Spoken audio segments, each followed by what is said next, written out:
He said I owed him, but the moment I stopped giving, his life collapsed. He called me heartless, yet the one kneeling at the broken doorway begging me for a way to survive was still him. I didn't do anything. I only returned the weight that should have been his. When the bills stopped, he panicked. When the internet was cut, he shouted. When the home fell apart, he cried. I watched him shift from blaming to losing control, from arrogance to pleading. Like watching a house that had relied on one single pillar for years suddenly have that pillar pulled away. He thought I wouldn't leave. He thought I would always clean up after him. Until the day he truly had nowhere left to go.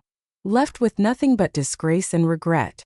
That day, my brother stood in the middle of the living room, face flushed red, gripping the child's tablet as if it were some sort of incriminating evidence. He wasn't yelling at me, but he deliberately raised his voice so everyone could hear. With your attitude, if it weren't for the sake of this family, I would have kicked you out long ago. She was washing vegetables in the kitchen. Her hands froze in the water, as if the shout had stunned her into stillness. The child sat on the couch with headphones on, not even lifting her head. Scenes like this no longer surprised her, they were simply normal. I stood at the doorway holding the milk I had just bought. The cold wind swept in through the crack, making the air even colder, yet it only cleared my mind. My brother slammed the tablet onto the coffee table, the sharp noise slicing through the room. A simple wish list from the kid, and you have to make a fuss? It's not like you're broke.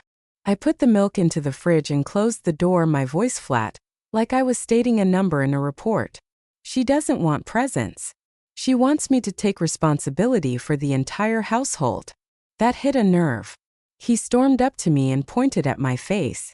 Who do you think you are? You're nothing but a pathetic workhorse living off overtime. That one phrase, pathetic workhorse, snapped something inside me. I suddenly understood. This wasn't the first time, but it would be the last. To the past, oppression and endurance. After graduation, I worked in a hospital. Night shifts, holidays, endless pressure. Other people tried to avoid them, but I took them all. Not because I was noble, but because I believed that as long as I held on, life would stay stable. My brother chose a different path. He insisted he was meant to build something great. But that great thing never made it past the starting line. Job after job, failure after failure, but he never thought the problem was him. Bosses are blind. People are jealous of me. Timing is bad. She carried the whole household. 2 jobs, housework, taking care of the kid, paying the bills. She was so exhausted she looked like she might collapse at any moment, yet she never once complained to me. But when she truly couldn't hold on anymore, she would ask softly, "Can we borrow a bit? It's the end of the month again." If I could help, I helped. And the longer I helped, the more they got used to it.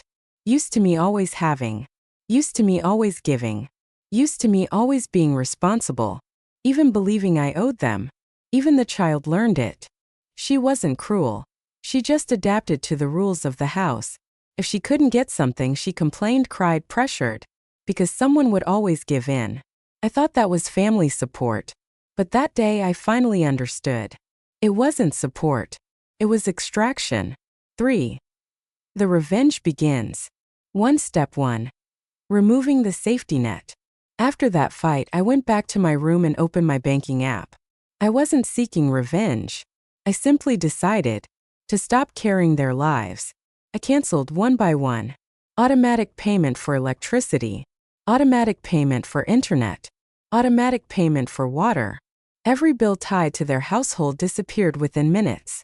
I didn't send a single warning. Not out of cruelty. I just finally refused to be crushed. For the first time, I felt light. Step 2. Letting silence speak. 3 days later, my brother sent the first message. The internet's down. Did you pay? I glanced at it. Locked the phone. The next day. Did you forget the electric bill? No reply. On the 5th day, he panicked. The kid can't even get to class. You're going too far. I replied with 4 words. I stopped covering. His rage exploded through the screen. Accusations, insults, mockery, complaints. Several screens in a row. I only sent back. Read. Silence hurts more than shouting. Step 3. Reality piles onto them. 2 weeks later, the house fell into chaos. Garbage stacked up, no one took it out. The meat spoiled in the fridge, the stench spreading. The child's shoes tore, no one replaced them. She had dark circles deep under her eyes, too tired to complete a sentence. And my brother? He was like a trapped animal, angry, helpless, unsure who to blame. One night he messaged me, "You win. Happy now." I smiled for the first time, not because they were struggling, but because they were finally forced to own their lives. Step 4. Her departure. Later she called me. Her voice was so strained it was cracking. "I picked up a third job, but he hasn't changed at all. I might take the kid and leave for a while. I can't let her keep seeing this." I said only, "I support you." She paused, then whispered, "Thank you." A few days later, she left with the child. No goodbye. That was the moment I truly understood. She had been trying. He had been draining her. Step 5. His collapse. He called from an unknown number one day. The moment I picked up, I heard something I had never heard in his voice. Shame. Fear. Helplessness. "I don't have food. I don't have a place to stay. I know I relied on you too much. I thought you should help me. But now I understand you don't have to." He swallowed hard. "I'm scared."